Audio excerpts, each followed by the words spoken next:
Corona की तीसरी लहर के बाद मुल्क में जो केसेस हैं वो कम हुए, लेकिन साथ ही भारत में डेल्टा वायरस ने पंजे गाड़ने शुरू कर दिए हैं। बरतानिया समेत दीगर ममालिक में भी तेजी से केसेस रिपोर्ट होने लगे हैं। चूंकि डेल्टा वायरस तेजी से असर करने और बढ़ने की सलाहियत रखता है, इस वजह से ये ज्यादा खतरनाक है। अच्छा, जुलाई के आगाज में पाकिस्तान में भी डेल्टा वायरस के केसेस की तस्दीक की गई और अब कराची कोरोना के मुस्बत केसेस में डेल्टा वायरस के केसेस में इजाफा देखा जा रहा है, जो कि यकीनी तौर पर खतरनाक बात है।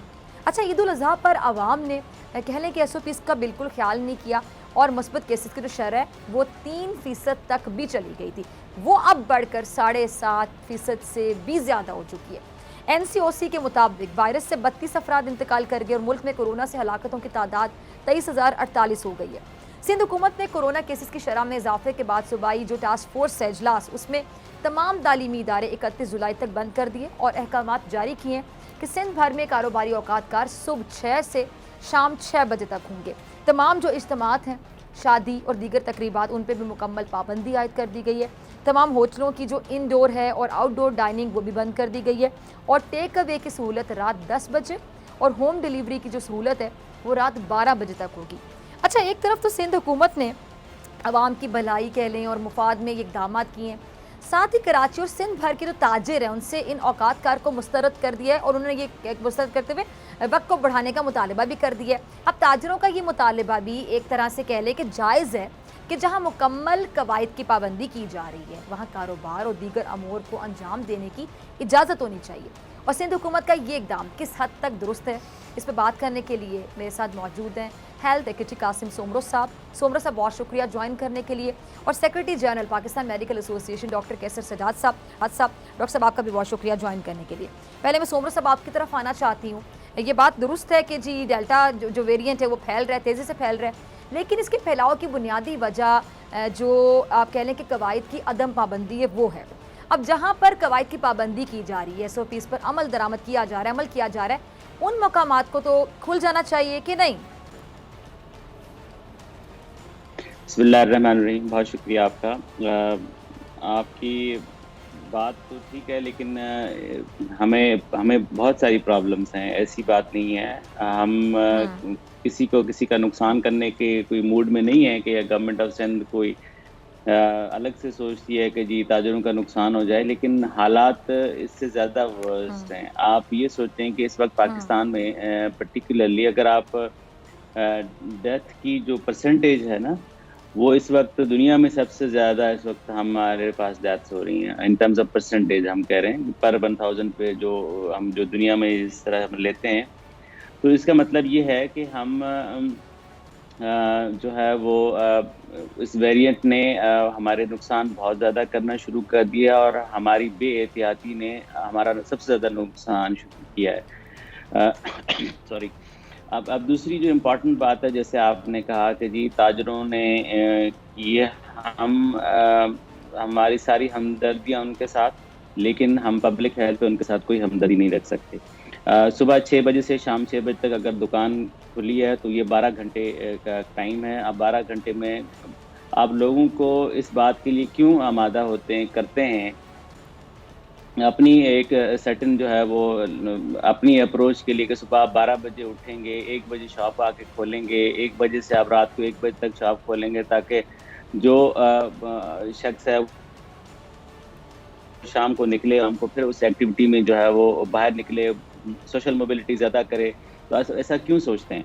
क्योंकि आपको सुबह 6 बजे उठने में क्या प्रॉब्लम है? आप सुबह 6 बजे 8 बजे आप चलो 8 बजे दुकान खोल लें, तो आप 6 बजे तक आराम से आप जो बिज़नेस करना चाहते हैं वो कर सकते हैं। आपको दुनिया की कोई चीज़ रोक तो नहीं रही, नंबर एक बात। नंबर दूसरी बात कि जो अगर आप SOPs फॉलो करते हैं, हमने आपको इतनी रिलैक्सेशन दी है, हमने ताजिर बरादरी को रिलैक्सेशन दी है, मोबिलिटी दी है। हमने ईद के दिनों में डिस्पाइट ये डॉक्टर कैसर साहब आपके साथ बैठे हैं, हमने उस वक्त ईद से पहले 10 दिन पहले जो हमारी टास्क फोर्स की मीटिंग हुई थी, उसमें हमने ये कंसर्न शो किया था कि हमें बंद कर दें। हमारी हेल्थ डिपार्टमेंट की एडवाइस जो है वो टास्क फोर्स के लिए थी कि हमें शॉपिंग एरियाज को कुछ दिनों के लिए बंद कर देना चाहिए, लेकिन ये CM साहब, ऑनरेबल CM साहब और बाकी जो लोग थे उनका ये कंसर्न था कि नहीं, हमें इसको बंद इस तरह से नहीं करना चाहिए, फिर जो है वो इसमें लोगों का नुकसान होगा। तो हम वो कंसीडर करते हुए, डिस्पाइट के हमें पता था और पता है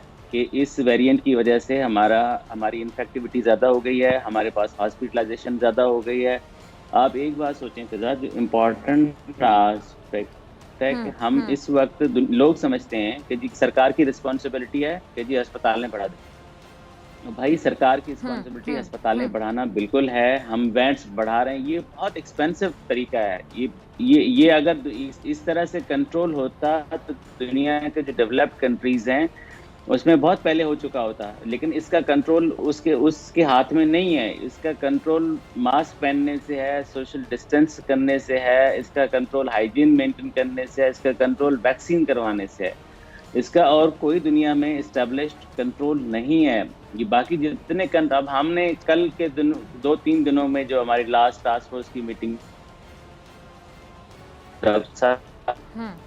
अच्छा, मौजूद थे, सोमरा साहब की आवाज़ तो कट कर आ 200 रही बेड है। हमने ठीक बढ़ा है, दिए हैं। अब सोमरा एक साहब आपकी आवाज़ ठीक है, ठीक ठीक, जी जी, चले मैंने कहा ये 200 टीम बेड जरा हमने देखिएगा बढ़ा ये दिए आवाज़ हैं, लेकिन 200 ठीक है जी, अब आवाज़ आ रही, ठीक है, बहुत से बेड आपने बढ़ा दिए लेकिन जी जी, लेकिन ठीक है, बेड हमने बढ़ा दिए, लेकिन वो बेड बढ़ाने से अगले दिन आपके पास 100 पेशेंट अगर उन बेड पे आके ऑक्यूपाई करें तो अगले फिर आपको 200 बेड और बढ़ाने पड़ेंगे, तो ये कहाँ से आएगा? ये जो रिसोर्सेज हमारे, बिल्कुल आप सही ये कह रहे सोचें कि हाँ हम हाँ, 5 रुपए का, हम एक 5 रुपए का मास्क नहीं पहनते, हम 10 रुपए का मास्क नहीं पहनते, मिसाल के तौर पर हम एक मरीज अगर हॉस्पिटलाइज होता है, एवरेज सरकार का बिल्कुल सही, ठीक है, ठीक, हजारों में लाखों में खर्चा होता है। आप ये ठीक, सोचें कि वो पैसे कहाँ से आएंगे? वो हमारे पास तो जितनी हम ये डेवलपमेंट सेक्टर है, ये वहां से ठीक है, पैसे कट हाँ, करेंगे, जो अगेन फिर आप हम इसकी एक बहुत बड़ी जो है हुँ, हुँ, इम्प्लीकेशंस आती हैं। सो बिल्कुल, काइंडली सही, खुदा के वास्ते सही, इसका कोई हल नहीं है। इसका एक ही हल है कि हम ठीक है। एसओपीज को फॉलो करें। एक ही हल है कि एसओपीज़ को फॉलो किया जाए। बिल्कुल सही। डॉक्टर कैसर आपकी तरफ आती हूँ। आपने कासिम सोमरो साहब को भी सुना, आप उनकी बातों से बहुत हद तक अग्री करेंगे। और ये जो भारतीय जो डेल्टा वायरस है डॉक्टर साहब, ये काफ़ी ज़्यादा खतरनाक है और बड़ी तेज़ी से फैलने की सलाहियत रखता है। अब इससे बचने के लिए क्या किया जा सकता है? एसओपीज़ को लोग फॉलो कर रहे हैं, जो कर रहे हैं वो कर रहे हैं, जिन्होंने वैक्सीन लगवाई है उन्होंने लगवाई है, जो उसके बारे में यकीन नहीं रखते, शकूक व शुबात रखते हैं, फैलाते भी आगे, वो एक अलग किस्म के लोग हैं, उनके हवाले से आप क्या कहेंगे? लेकिन जो एसओपीज़ को फॉलो कर रहे हैं, जिन्होंने वैक्सीन भी लगवा ली है, उनके लिए मजीद क्या हिदायत है?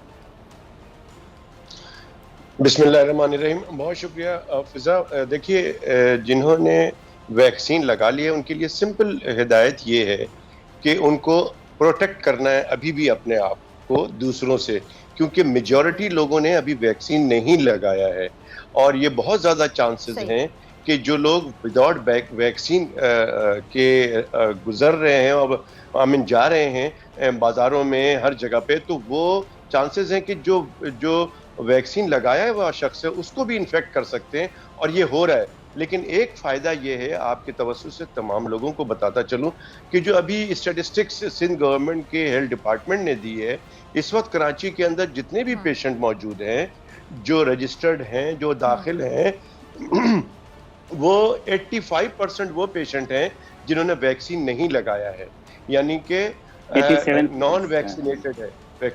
और जिन्होंने हुँ, अभी वैक्सीन लगाया हुआ है उनकी तादाद 15% है या उससे भी कम है। तो ये एक सही, बहुत ही एक गाइड वाली बात है, तमाम लोगों को समझने वाली बात है कि देखें, जितनी जल्दी हो सके अगर वैक्सीन लगा लेते हैं तो आपकी बचत हो जाती है।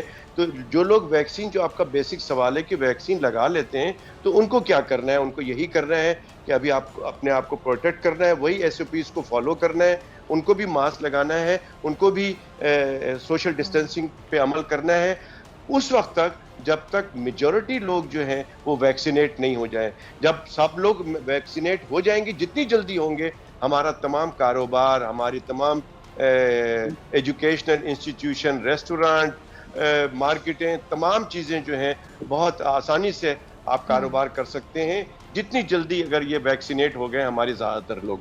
तो मैं समझता हूँ इसका सिंपल तरीका ये है ठीक है, और इसके अलावा कोई और चारा नहीं है, लेकिन अनफॉर्चुनेटली ऐसा हो नहीं रहा है। और फिजा, इस वक्त जो कराची की सूरत हाल है वो बहुत ही ख़तरनाक है। मैं हुँ, समझता हूँ कि इस वक्त 2 दिन के अंदर तमाम हॉस्पिटल्स, ऑलमोस्ट मेजॉरिटी हॉस्पिटल्स जो हैं वो तो उनके पास तो बिस्तर नहीं है, लोगों को वापस किया जा रहा है, और कुछ सरकारी अस्पतालों में बिस्तर खाली हैं, बेड्स खाली हैं, एचडीओ के खाली हैं, आईसीयू के कुछ 2-4 बेड खाली हैं, प्राइवेट में भी कुछ एक दो है, लेकिन अभी मुझे थोड़ी देर पहले पता लगा कि कुछ जहां पे बेड्स प्राइवेट के खाली थे वो भी भर गए हैं। और बहुत ही तशवीशनाक सूरत हाल है। मैं समझता हूं कि अल्लाह रहम करे, जिसकी आपके प्रोग्राम में भी मैंने ये बात की थी ईद से पहले की, जब प्रोग्राम था मैंने कहा था कि अल्लाह ना करे अगर हम SOPs को फॉलो नहीं करते हैं, वैक्सीन नहीं जल्द से जल्द लगाते हैं, तो ईद से पहले ही हमारी प्रॉब्लम्स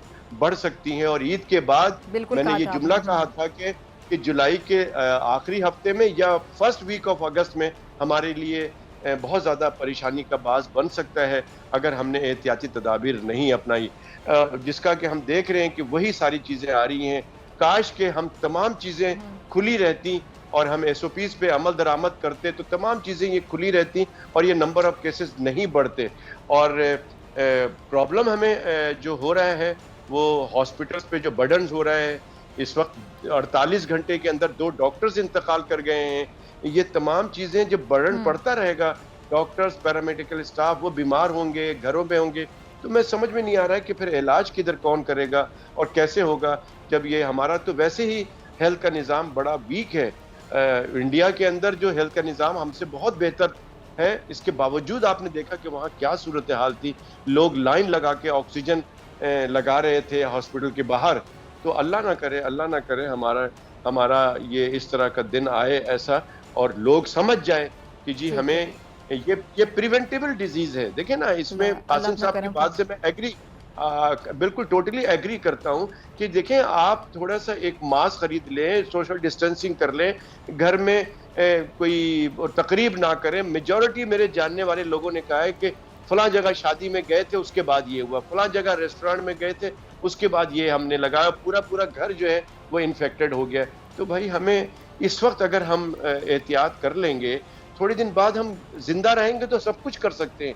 लेकिन जो सूरत हाल इस वक्त डेवलप हो रही है, मैं समझता हूँ कि बहुत एहतियात की। और आपके तवज्जुह से तमाम लोगों को मैं रिक्वेस्ट करता हूँ, तमाम पाकिस्तानियों से रिक्वेस्ट करता हूँ, खासकर कराची में जो लोग रह रहे हैं, खुदारा क्राउड से बचें। आप एहतियात करें, अननेसेसरीली आप बाहर ना जाएं, जहां क्राउड है, जहां पे 4-5 लोग हो वहां ना जाएं, एहतियात करें, चाहे कुछ भी हो जाए। और अगर मजबूरी है तो मास्क लगा के जाएं, मास्क के बगैर ना जाएं। जी ठीक है जी। कासिम साहब, अब वक्त की कमी है तो मैं आपका लास्ट कमेंट भी चाहूँगी, साथ ज़रा इस पे भी कमेंट कर दीजिएगा। जो ताजिर हैं उन्होंने सिंध हुकूमत के इक़दाम को मुस्तरद कर दिया, तो क्या सिंध हुकूमत ऐसे फैसले बाहमी मुशावरत से नहीं करती? देखिए, बाहमी मुशावरत तो ये है ना कि आप वैक्सीनेट करवा दें, आप अपने स्टाफ को वैक्सीन करवाएं, आप सोशल डिस्टेंस मेंटेन करें, आप SOPs को फॉलो करें। क्या आपने पूरे, अगर आप खुद मार्केट्स में या कहीं आपके तजिया किया हो या आपके कोई रिपोर्टर्स ने जाके देखा हो, तो क्या ऐसा हो रहा है? बिल्कुल नहीं हो रहा है। हमने टीमें भेजी, हमारी टीम्स के साथ उन्होंने बदतमीजियाँ की हैं, हमारे लीडर्स के साथ उन्होंने जो है वो लड़ा झगड़ा है, और ये कि जी हम वैक्सीन नहीं करते तो आप क्या कर लेंगे। और सरकार जो है वो एक हद तक तो टॉलरेट कर सकती है, लेकिन हम जनरल पब्लिक हेल्थ के ऊपर किसी किस्म की टॉलरेंस और इस किस्म की जो भी आप वो अगर वो करते हैं तो बेशक उनको वो उनका अख्तियार है कि वो ये बातें करें, लेकिन हम अपने पब्लिक हेल्थ के इंटरेस्ट में हम इस किस्म के जो मेजर्स हैं उस पर अगर जितनी भी सख्ती लानी पड़ी हम लाएंगे, और इस पर हम कोई कंप्रोमाइज़ नहीं करेंगे। ये हमारे लोगों की सेहत का हमारे, देखें हम ये जैसे डॉक्टर साहब ने बजा फरमाया कि हमारा हेल्थ केयर का निज़ाम अगर सस्टेन नहीं कर सका और वो क्रिपल कर गया, तो फिर आप सोचें कि हम ये इलाज कौन करेगा। इस वक्त तो आपके जैसे कल हमारे बहुत सीनियर जो है वो एनेस्थेसिस का इंतकाल हुआ, एक और डॉक्टर का भी इंतकाल हुआ है, वो भी कोविड की वजह से, वो भी वैक्सीनेटेड थे। ज़ाहिर है उनकी एक्सपोजर उनके जो है ना वो उन मरीजों के साथ है जो सोचें कि वो किन हालतों में गुजरे। तो हम ये ऐसा क्यों नहीं सोचते कि हमारी रिस्पॉन्सिबिलिटी में शामिल है कि हम अपने लोगों की, अपनी फैमिली, जिनके घरों में इवेंट्स होते हैं, 5-5 अफराद 6-6 अफराद हॉस्पिटलाइज हो जाते हैं, हम सोचें उनके घरों में क्या गुजरती होगी। तो हम ऐसा क्यों नहीं सोचते कि ये हमारी इंडिविजुअल रिस्पॉन्सिबिलिटी है, ये हमारी कलेक्टिव रिस्पॉन्सिबिलिटी है, ये हमारी नेशनल रिस्पॉन्सिबिलिटी है कि हम सिंपल एक चीज़, मास्क पहन लें और क्राउडिंग से बचते रहें। आप ये सोचें कि कल हमारे पास ये जो रिपोर्ट्स आई हैं उस रिपोर्ट्स में +60% वो लोग इन्फेक्टेड हैं जो कहीं किसी वजह से क्राउड में गए, पर्टिकुलरली शादी हालों में गए, पर्टिकुलरली जो है वो घरों के अंदर दावतें और पार्टियां की हैं, पर्टिकुलरली वो लोग जो शॉपिंग मॉल्स में गए। अब सोचें कि ये +60% वो लोग हैं, बाकी तो चलो थोड़ा बहुत हॉस्पिटल, कहीं ट्रांसपोर्ट, लेकिन ये वो रिकॉर्डेड केसेस हैं, ये डॉक्टर्स ने उन्होंने आके खुद ने बताया। तो अब +87% वो लोग हैं जो अनवैक्सीनेटेड हॉस्पिटल्स में आ रहे हैं, वो क्रॉनिक वो क्रिटिकल भी हो रहे हैं और अल्लाह जो है वो बहुत सारे लोग जो हैं वो उनके इंतकाल भी हो रहा है। तो इसका मतलब ये है कि हम अब उस नहज पे आ गए हैं कि जहाँ पर हमें अगर सख्ती करनी पड़ती है, वो कोई ताजिर अगर इस पे आड़े आता है, कोई और दूसरा इस पे आके सियासत करता है, तो उसको सियासत करने का इस पे कोई इख्तियार नहीं है। ये हम किसी किस्म का मिक्स मैसेज नहीं दे रहे। हमारे वेरी क्लियर डे 1 से हमारे वज़ीर आला साहब ने जिस दिन कोविड पाकिस्तान में पहला केस आया था उस दिन से लेकर आज तक हम इस मामले में बिल्कुल क्लियर हैं कि पब्लिक हेल्थ के ऊपर हमारी कोई ना सियासत है ना मिक्स मैसेजिंग है। हम एक स्ट्रेट लाइन पे कि जो बेस्ट इंटरेस्ट में होगा वो हम करेंगे। ठीक है कासिम साहब, डॉक्टर कैसर साहब, दोनों का बहुत शुक्रिया। जी जी जी डॉक्टर साहब, लास्ट जी टाइम। जी जी डॉक्टर साहब, मैं सिर्फ ये चाहता हूँ कि लोगों से मैं ये चाहता हूँ कि देखें अगला 15 दिन जो है मैं चाहता हूँ कि घर पे बैठा जाए, हालात खराब हो रहे हैं, अननेसेसरीली बाहर ना निकला जाए और घर पे रह के अपनी कुव्वत मदाफियत बढ़ाएं, अच्छी ग़िज़ा का इस्तेमाल करें और सबसे इम्पॉर्टेंट चीज़ है इम्यूनिटी बढ़ाने के लिए, कुव्वत मदाफियत बढ़ाने के लिए खुदारा जल्दी सोने की आदत डाल दें। रात को 7 से 8 घंटे की नींद करें, आपकी कुव्वत मदाफियत बढ़ जाएगी और वायरस आप पे अटैक नहीं करेगा। तो मैं समझता हूँ कि मेरी दरख्वास्त होगी कि 15 दिन 10 से 15 दिन घर पे ही रहा जाए, मौका मिले तो जितनी जल्दी हो सके अपने आप को और अपने तमाम घर वालों को वैक्सीनेट करा लें तो बहुत अच्छा होगा। जितनी जल्दी लोग वैक्सीनेट होंगे उतनी जल्दी हम इस बीमारी से छुटकारा हासिल कर सकेंगे। सब्सक्राइब करें और बेल दबाएं ताकि कोई खबर रह न जाए।